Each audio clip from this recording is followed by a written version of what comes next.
भगवान बचाएगा भगवान की खोज, कहाँ है भगवान। आज की कहानी परमात्मा और किसान। एक बार एक किसान परमात्मा से बड़ा नाराज हो गया। कभी बाढ़ आ जाए, कभी सूखा पड़ जाए, कभी धूप बहुत तेज हो जाए तो कभी ओले पड़ जाए। हर बार कुछ न कुछ कारण से उसकी फसल थोड़ी खराब हो जाती थी। एक दिन बड़ा तंग आकर उसने परमात्मा से कहा, देखिए प्रभु, आप परमात्मा हैं, लेकिन लगता है आपको खेती बाड़ी की कोई ज़्यादा जानकारी नहीं है। एक प्रार्थना है कि एक साल मुझे मौका दीजिए, जैसा मैं चाहूँ वैसा मौसम हो, फिर आप देखना मैं कैसे अन्न के भंडार भर दूंगा। परमात्मा मुस्कुराए और कहा, ठीक है, जैसा तुम कहोगे वैसा ही मौसम दूंगा, मैं दखल बिल्कुल नहीं करूँगा। किसान ने गेहूँ की फसल बोई। जब धूप चाहिए तब धूप मिली, जब पानी तब पानी।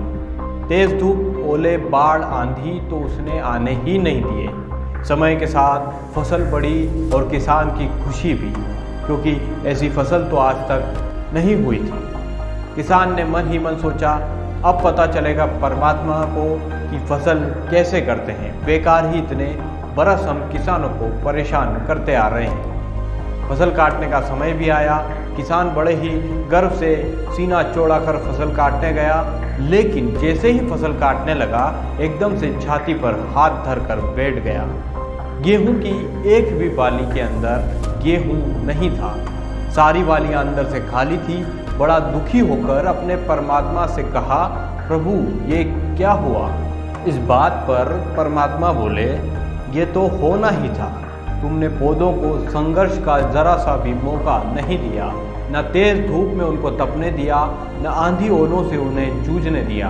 उनको किसी प्रकार की चुनौती का एहसास जरा भी नहीं होने दिया।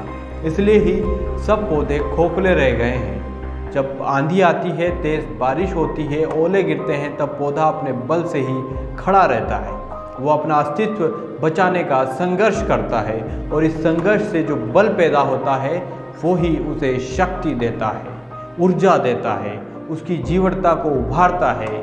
सोने को भी कुंदन बनने के लिए आग में तपने की, हथौड़ी से पीटने की, गलने जैसी चुनौतियों से गुजरना पड़ता है, तभी उसकी स्वर्णिम आभा उभरती है, उसे अनमोल बनाती है। उसी तरह ज़िंदगी में अगर संघर्ष ना हो, चुनौती ना हो, तो आदमी खोखला ही रह जाता है, उसके अंदर कोई गुण नहीं आ पाता है।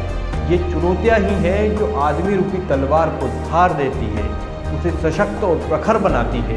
अगर प्रतिभाशाली बनना है तो चुनौतियाँ तो स्वीकार करनी ही पड़ेंगी, अन्यथा हम खोखले ही रह जाएंगे।